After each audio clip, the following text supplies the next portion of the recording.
फिर 2019 में पुलवामा में आतंकी हमला हुआ। भारत को मुंह तोड़ जवाब देना था। बालाकोट एयर स्ट्राइक से पहले सबसे बड़ा सवाल था, क्या सच में उन इलाकों में आतंकी कैंप सक्रिय हैं? खुफिया एजेंसियों को जानकारी मिली थी, लेकिन अंतिम पुष्टि जरूरी थी। सीमा के पास एक गुप्त निगरानी टीम कई दिनों तक उस इलाके की गतिविधियां रिकॉर्ड करती रही। उन्होंने देखा हर शाम कुछ वाहन उस परिसर में आते थे, रात में वहां रोशनी जलती थी और सुबह फिर सब शांत हो जाता था। इस पैटर्न को कई दिनों तक रिकॉर्ड किया गया। जब सारी जानकारी सैटेलाइट इमेज और अन्य इंटेलिजेंस से मैच हुई, तब वायुसेना को अंतिम टारगेट कंफर्मेशन मिला और फिर शुरू हुआ बालाकोट एयर स्ट्राइक। आइए अब जानते हैं कि आखिर ये घोस्ट यूनिट्स बनती कैसे हैं। भारतीय सेना की पैरा स्पेशल फोर्सेस दुनिया की सबसे कठिन ट्रेनिंग पाने वाली यूनिट्स में गिनी जाती हैं। इन सैनिकों की चयन प्रक्रिया इतनी कठिन होती है कि कई बार 80 से 90% उम्मीदवार बीच में ही बाहर हो जाते हैं। जो अंत तक टिकते हैं वही बनते हैं विशेष बलों के सैनिक। इस चयन प्रक्रिया को प्रोबेशन कहा जाता है। ये कई हफ्तों तक चलने वाली ऐसी परीक्षा होती है जिसमें सैनिकों की शारीरिक ताकत ही नहीं, मानसिक सहन शक्ति भी परखी जाती है।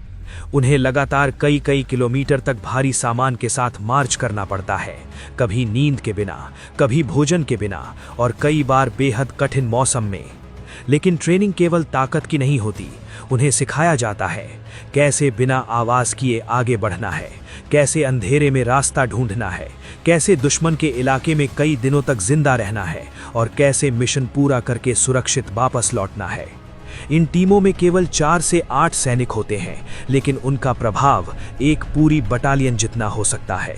दुनिया के कई देशों के पास ऐसी विशेष रिकॉन यूनिट्स होती हैं। अमेरिका की नेवी सील्स, ब्रिटेन की SAS और रूस की स्पेट्सनाज़। इन सब की कुछ टीमें ऐसे मिशनों में विशेषज्ञ होती हैं जहां सैनिकों को दुश्मन के इलाके में जाकर जानकारी जुटानी होती है। लेकिन भारत की घोस्ट जैसी रिकॉन टीम्स की एक खास बात है, इनका काम अक्सर उन इलाकों में होता है जहां केवल दुश्मन ही नहीं, प्रकृति भी चुनौती बन जाती है। घने जंगल, बर्फीली पहाड़ियां, रेगिस्तान और लंबी सीमाएं। इन सैनिकों को हर परिस्थिति में काम करना पड़ता है। उनका मिशन इतना गोपनीय होता है कि उनको अपने साथी की भी पूरी जानकारी नहीं होती है, और अगर मिशन सफल हो जाए तो शायद दुनिया को कभी पता ही ना चले कि कुछ हुआ था। युद्ध की दुनिया में एक नियम है, जो पहले देखता है वही जीतता है। और गोस्ट यूनिट्स का काम ही है सबसे पहले देखना, समझना और चेतावनी देना। लेकिन इन सैनिकों की जिंदगी आसान नहीं होती। वे अक्सर परछाइयों में रहते हैं। उनके मिशन के बारे में किताबें नहीं लिखी जाती, उनकी कहानियां अखबारों की सुर्खियां नहीं बनती।